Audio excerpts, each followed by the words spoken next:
नमस्कार। आपका अखबार के इस अंक में आपका स्वागत है। मैं हूं प्रदीप सिंह। लोकसभा के चुनाव हो गए, उसका नतीजा आ गया। लोकसभा चुनाव से पहले, बल्कि कहें कि पिछले 5 साल से एक एजेंडा चलाया जा रहा था और कहा जा रहा था कि इस देश में लोकतंत्र खत्म हो गया है। जितनी संवैधानिक संस्थाएं हैं वो सब कॉम्प्रोमाइज़ हो गई हैं और उसमें ख़ास तौर से चुनाव आयोग की विश्वसनीयता पर पूरी तरह से सवाल उठा दिया गया। जाहिर है कि चुनाव आयोग की बात होगी तो इलेक्ट्रॉनिक वोटिंग मशीन यानी ईवीएम की बात होगी। कहा गया कि ईवीएम से चुनाव जो है वो निष्पक्ष नहीं हो सकते। याद रखिए, ईवीएम शुरू किया था कांग्रेस की सरकार ने 2004 और 2009 में। इसी ईवीएम के जरिए कांग्रेस की सरकार बनी थी। तब ईवीएम ठीक थी, लेकिन 2014, 2019 और अब 2024 में ईवीएम से सरकार बनी है प्रधानमंत्री नरेंद्र मोदी की तीसरी बार लगातार। माना जा रहा था कि जिस तरह का रिज़ल्ट आया है, जिस तरह से बढ़त मिली है विपक्षी दलों के गठबंधन को और जिस तरह से बीजेपी की सीटें कम हुई हैं अपनी और गठबंधन की भी, उसके बाद जो है ईवीएम का सवाल जो है ख़त्म हो जाएगा, लेकिन ऐसा हुआ नहीं। शुरुआत हुई मुंबई के एक चुनाव क्षेत्र से, जहां एक उम्मीदवार का रिश्तेदार फ़ोन लेकर काउंटिंग सेंटर में गया और बाद में एक अखबार ने, मिड डे नाम का अखबार है, मुंबई से निकलता है, इवनिंगर है, उसने खबर छापी कि वो ईवीएम मशीन को खोला जा सकता है। उसके लिए एक ओटीपी आना था उस फ़ोन पर। उस ओटीपी के जरिए ईवीएम मशीन खोली जा सकती है, अनलॉक की जा सकती है। अब इसके आधार पर जो है सारा विपक्ष एकदम से टूट पड़ा ईवीएम पर, चुनाव आयोग पर, कि बेईमानी हुई है। उस चुनाव क्षेत्र में शिवसेना का उम्मीदवार जो है 48 वोट से जीता है। अब आप ज़रा सा कल्पना कीजिए कि पूरे देश में 543 में से एक सीट पर बीजेपी बेईमानी कराएगी, वो भी उस उम्मीदवार के लिए जो सिर्फ 48 वोट से जीत रहा है। ये ईवीएम से बेईमानी करने का ये नतीजा वो, लेकिन वही बीजेपी बनारस में प्रधानमंत्री नरेंद्र मोदी का जो उनको वोट मिला है, जो उनका मार्जिन है विक्ट्री का, उसके कम होने की उसको कोई चिंता नहीं। एक बात ये, इसमें कूद पड़े एलन मस्क, एक्स के जो पहले ट्विटर था उसके मालिक हैं। उन्होंने कहा कि कोई भी मशीन हैक की जा सकती है, ईवीएम हैक की जा सकती है। अब वो उनका संदर्भ था अमेरिका का, दूसरी जगह का, उन जगहों का जहां ईवीएम इंटरनेट से जुड़ी हुई होती है। वहां के लिए ये बात बिल्कुल ठीक है उनका कहने का संदर्भ भारत से नहीं था, भारत की ईवीएम से नहीं था, क्योंकि भारत की ईवीएम के बारे में वो जानते नहीं हैं। उनको चुनौती दी राजीव चंद्रशेखर ने, जो पूर्व आईटी मिनिस्टर हैं। केरल से अभी चुनाव बड़े कम मार्जिन से शशि थरूर के खिलाफ हारे हैं। उन्होंने कहा कि जो है किसी भी हालत में भारत की जो ईवीएम है उसको न तो टैंपर किया जा सकता है, न हैक किया जा सकता है। और उसके अलावा इलेक्शन कमीशन कम से कम 40 बार से ज़्यादा इस बात को कह चुका है, चुनौती दे चुका है कि जिसको लगता हो कि ईवीएम हैक की जा सकती है वो आए और ईवीएम हैक करके दिखाए। देखिए, बाकी ईवीएम और भारत की जो ईवीएम है उसमें बुनियादी फ़र्क ये है कि भारत की ईवीएम, सारी ईवीएम, हर ईवीएम जो है वो स्टैंड एलोन मशीन है।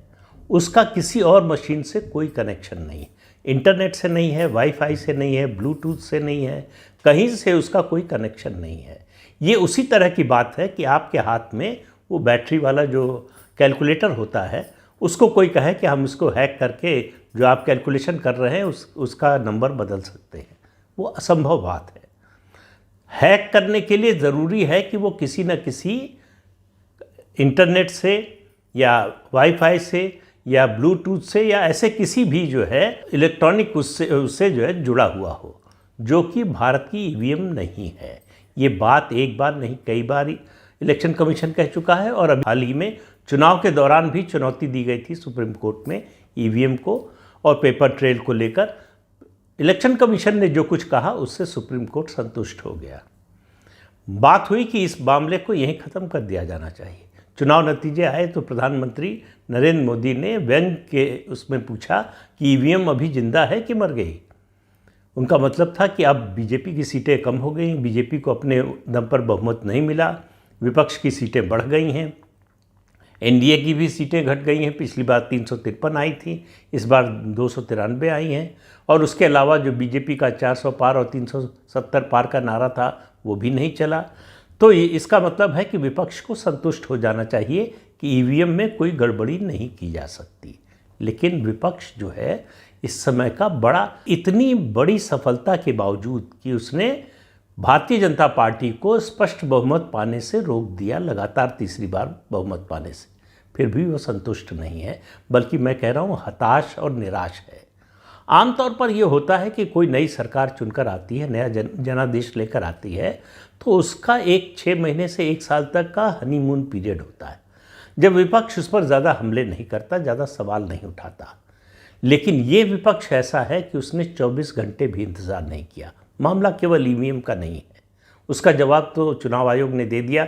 मिड डे की जो खबर थी, मिड डे ने उसका खंडन छापा, वो खबर गलत थी और उसका कोई आधार नहीं था। लेकिन इसके बाद भी जो है विपक्षी दल इस मुद्दे पर उन्होंने बयान देना और ईवीएम पर सवाल उठाना बंद नहीं किया है। लेकिन ईवीएम के मुद्दे को 1 मिनट के लिए छोड़ देते हैं। दूसरी बात, पॉलिटिकल बात पर आता हूँ। अब 26 जून को चुनाव होना है लोकसभा के अध्यक्ष का, स्पीकर का। और जाहिर है कि ये जो है परंपरा रही है कि अगर एक पार्टी की सरकार है तो उस पार्टी का, और गठबंधन की सरकार है तो जो सबसे बड़ी पार्टी होती है उसका स्पीकर होता है।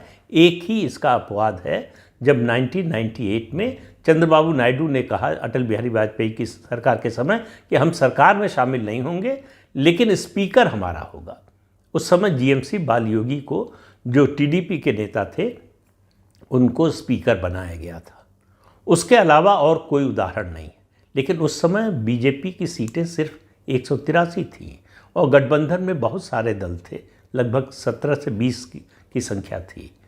आज जो स्थिति है उसमें भारतीय जनता पार्टी बहुत मजबूत स्थिति में है। उसकी 240 सीटें हैं और टीडीपी उसकी 16 सीटें हैं, जो सबसे बड़ा बीजेपी के बाद गठबंधन में सबसे बड़ा दल है। और उसके बाद तीसरे नंबर पर जेडीयू है जिसकी 12 सीटें हैं। जेडीयू ने बड़ा स्पष्ट कह दिया है कि भारतीय जनता पार्टी जो फैसला करेगी हम उसके साथ हैं, और गठबंधन में जो सबसे बड़ा दल होता है उसका पहला अधिकार होता है स्पीकर के पद पर। टीडीपी के एक नेता ने ज़रूर बयान दिया है कि स्पीकर जो भी होगा वो एनडीए का होगा। ये नहीं कहा है कि वो टीडीपी का होगा या टीडीपी स्पीकर के पद की मांग कर रही है। लेकिन विपक्ष उतावला है टीडीपी के स्पीकर पद के उम्मीदवार को समर्थन देने के लिए, जो उम्मीदवार कहीं है ही नहीं, एग्जिस्ट नहीं करता। विपक्ष के सारे नेता एक के बाद एक कह रहे हैं कि अगर टीडीपी अपना उम्मीदवार उतारे तो हम उसका समर्थन करने के लिए तैयार हैं। उनको मालूम है कि उनके समर्थन के बावजूद और टीडीपी भी अपना वोट दे दे तब भी उनका उम्मीदवार जीत नहीं सकता। लेकिन एक संकट सरकार के सामने खड़ा किया जा सकता है, वही करने की कोशिश हो रही है। इसका मतलब है कि अभी तक ये लगातार तीसरा चुनाव है जब देश का विपक्ष जनादेश को स्वीकार करने के लिए तैयार नहीं है। लगातार इस बात की कोशिश हो रही है, चुनाव से पहले हो रही थी, कि किसी तरह से इस पूरी चुनाव प्रक्रिया को संदिग्ध बना दिया जाए, उस पर सवाल उठे, जो भी वर्डिक्ट आए उस पर सवाल किया जा सके, उसको संदेह के घेरे में खड़ा किया जा सके, इसकी कोशिश हो रही थी। और देश में नहीं, देश से बाहर से भी ऐसी कोशिशें हो रही थी। कहा जा रहा था देश में और विदेश में जाकर कि भारत में जनतंत्र खत्म हो गया है और नरेंद्र मोदी तीसरी बार प्रधानमंत्री बन गए तो पूरी तरह से ख़त्म हो जाएगा। उस भारत में जहां सुबह से रात तक सारे विपक्षी नेताओं को ये छूट थी कि देश के चुने हुए प्रधानमंत्री को जो गाली देना चाहें दे सकें, जो अपशब्द बोलना चाहें बोल सकें, इस सब के बावजूद कहा जा रहा था जनतंत्र खत्म हो गया है। लेकिन अब चूंकि ये रिजल्ट आ गया है जिसमें विपक्ष की स्थिति बेहतर हो गई है पहले से और सत्तारूढ़ दल की स्थिति पहले से खराब हुई है, इसके बावजूद विपक्ष इस जनादेश को स्वीकार करने के लिए तैयार नहीं है। उसके मन में वो कसक गई नहीं है कि कैसे नरेंद्र मोदी तीसरी बार प्रधानमंत्री बन गए। इसको वो रोक नहीं पाया, ये बात उसके मन से जो है निकल नहीं रही है। जो सपना था विपक्षी दलों का कि हमारी सरकार बनेगी और फिर हम नरेंद्र मोदी को सबक सिखाएंगे, वो सपना उनका अधूरा ही रह गया। अलग अलग नेताओं के अलग अलग सपने थे, इच्छाएं थीं, उनमें से कोई पूरी होती हुई दिखाई नहीं दे रही है। इसकी निराशा है, इसकी हताशा है। सबसे ज़्यादा निराश और हताश कांग्रेस पार्टी है। वो कह रही कि अभी हमने सरकार बनाने का दावा पेश नहीं किया, इसका ये मतलब नहीं है कि हम आगे भी नहीं करेंगे। ममता बनर्जी भी यही बोली। विपक्ष में सबसे बड़ा दल जो कांग्रेस पार्टी है, जिसकी 99 सीटें आई हैं, उसके अध्यक्ष मल्लिकार्जुन खड़गे ने कहा कि ये सरकार ज़्यादा दिन तक चलेगी नहीं, जल्दी ही सरकार गिर जाए। अभी सरकार बनी नहीं, उसकी गिरने की कामना जो है वो विपक्षी दल करने लगे। ये सरकार, इसका जो अंक गणित है सरकार के गठबंधन का, उससे एक बात इंश्योर होती है कि ये सरकार स्थायी होगी। इसमें कोई जो है राजनीतिक अस्थिरता के लिए जगह नहीं है। और जो दो बड़े गठबंधन के साथी दल हैं, टीडीपी और जनता दल यूनाइटेड, उन दोनों के नेता चंद्रबाबू नायडू और नीतीश कुमार दोनों व्यवहारिक राजनेता हैं। उनको मालूम है कि दूसरी तरफ क्या है। वो हरिवंश राय बच्चन की एक कविता थी, इस पार प्रिय तुम हो मधु है, उस पार न जाने क्या होगा। तो उस पार क्या होगा ये किसी को मालूम नहीं है, बल्कि इन दोनों नेताओं को अंदाज़ा है कि उस पार क्या होगा। नीतीश कुमार तो उस गठबंधन में कुछ समय तक रह भी चुके हैं, तो इसलिए उनको ज़्यादा इस बात का पता है कि उधर की स्थिति क्या है और वहाँ जाने का मतलब क्या होगा। इसीलिए वो बार बार कह रहे हैं कि अब कहीं आना जाना नहीं, यहीं रहना है, इसी गठबंधन के साथ रहना है, भाजपा के साथ रहना है। एनडीए की जो संसदीय दल की बैठक थी, उसमें बड़ा स्पष्ट रूप से उन्होंने कहा प्रधानमंत्री नरेंद्र मोदी से कि आप जो करेंगे उसके साथ हम हैं, तो आपको जो करना हो आप कीजिए। तो इसका मतलब एक तरह का विश्वास नरेंद्र मोदी के नेतृत्व में उन्होंने जताया। इसी तरह से चंद्रबाबू नायडू ने, उन्होंने कहा कि इस तरह का विजन और किसी के पास है नहीं और नरेंद्र मोदी से बेहतर प्रधानमंत्री इस देश में हो नहीं सकता। तो कुल मिलाकर गठबंधन के साथी दलों में कोई भी अविश्वास का ज़रा भी प्रश्न नहीं है। जो प्रधानमंत्री नरेंद्र मोदी ने कहा कि ये गठबंधन इतना कसा हुआ होना चाहिए, इसके बीच से हवा भी न गुजर सके, अभी तक उसकी स्थिति वही है। लेकिन विपक्ष जो है वो दिन में सपने देख रहा है, और दिन में सपने देखना मेरी नज़र में कोई बुरी बात नहीं है। सत्ता की आकांक्षा करना भी बुरी बात नहीं है। ये उम्मीद करना कि हमारा विरोधी कमज़ोर हो जाएगा, बिखर जाएगा, इसमें भी कुछ गड़बड़ नहीं है। गड़बड़ ये है कि इसके लिए आप अपने देश के लोकतंत्र को बदनाम कर रहे हैं, इसके लिए आप देश की संवैधानिक संस्थाओं को बदनाम कर रहे हैं, दुनिया में उनकी विश्वसनीयता पर सवाल उठा रहे हैं। पूरी दुनिया भारत के चुनाव आयोग का लोहा मानती है। तमाम देश बुलाते हैं हमारे चुनाव आयोग के अधिकारियों को अपने यहाँ चुनाव की देख रेख करने के लिए, उसको ऑब्जर्व करने के लिए। कई देश तो कंडक्ट कराने के लिए भी बुलाते हैं। सबको बड़ा आश्चर्य होता है कि यूरोप के कई देशों को मिलाकर जितनी आबादी है उससे ज़्यादा हमारे यहाँ वोटर हैं।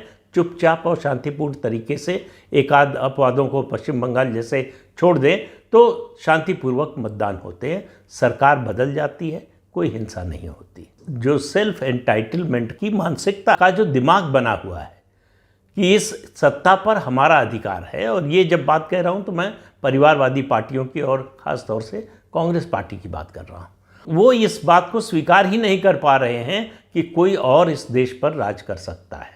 इसके लिए वो कुछ भी करने को तैयार है, अपने ही देश को दुनिया की नज़रों में गिराने के लिए तैयार है, अपने देश की संवैधानिक संस्थाओं की जो प्रतिष्ठा है उसको धूल धूसरित करने के लिए तैयार है। तो ये विपक्ष का खेल जो लग रहा था कि शायद इस तरह के नतीजे आने के बाद रुक जाएगा, या कम से कम कुछ समय तक रुक जाएगा, वो ऐसा दिखाई नहीं दे रहा है। देश से और देश के बाहर से तमाम ताकतें लगी हुई हैं कि इस सरकार को कमज़ोर किया जाए। भारत में कोई मजबूत सरकार हो, ये दुनिया के तमाम देशों के लिए बड़ा नागवार है, उनको ये बर्दाश्त नहीं है, और उनको मदद मिल रही है भारत की राजनीतिक पार्टियों से, खासतौर से विपक्षी दलों से। और ये जुगलबंदी जो है वो पिछले 10 साल से चल रही है, अभी तक कामयाब नहीं हो पाई है, आगे भी हो पाएगी इसकी संभावना दिखाई नहीं दे रही है। लेकिन उन्होंने प्रयास करना छोड़ा नहीं है। उनको लग रहा है कि इस बार जो है घटाया है, अगली बार बाहर कर देंगे, इस उम्मीद पर चल रहे हैं। लेकिन उसके लिए 5 साल इंतज़ार करने को तैयार नहीं है।